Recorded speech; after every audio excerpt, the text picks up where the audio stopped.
In this 2-minute tutorial, we're going to discuss some of the ways that we can EQ vocals to sound clean and sit nicely in our tracks.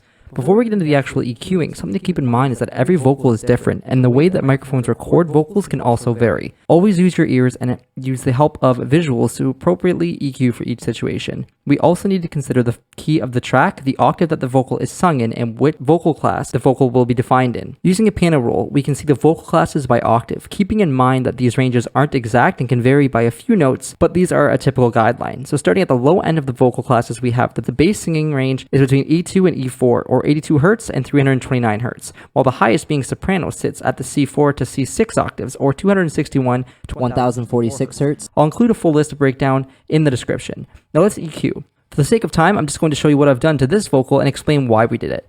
Common practice is we're filtering the unnecessary low end because we don't want to pick up any of the excess rumble or artifacts that we picked up in the recording. Muddiness can accumulate around 300 to 360 Hz, so we can cut out a few decibels depending on the amount of muddiness in the vocal. The male vocals or low-end vocal classes especially tend to be muddier around this area. This could also give a bit of breathing room for your vocal to be pushed a tiny bit louder. Consider the amount of low end you want in your vocal while doing this, keeping in mind that this is also where some of the fundamental frequencies sit, so be careful not to take out too much. 350 to 600 Hz can sound a bit boxy as well, but if you remove too much, it can also start to sound weak and hollow. The vocals can sound a bit harsh or nasally and gritty around 1K Hz to 4K Hz, so we can use a narrow bandwidth to eliminate some of the harshness and to make room for other sharp sounding instruments in our mix. Only do this if required. We can brighten the vocal a little bit by a gentle and wide frequency boost around 5.5 to 8 kHz, but this also is an area where sibilance sits. Sibilance is the sharp S sound that our voice makes. Too much sibilance can sound shrill. If the recording has a lot of sibilance,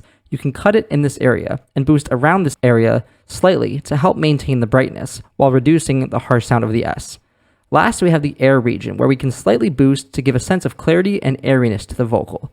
Remember to always A/B your adjustments, boost gently, and cut narrow. And we're going to hear without EQ. Test, test, test, test. And with EQ. Test, test. Hey everyone, I hope you're enjoying the 2-minute tutorials. I'm really enjoying making them for you. In case you didn't know, I have a completely free in-depth production course that focuses on improving your drum writing and mixing, and you can access it totally free in the link below. Hope to see you there.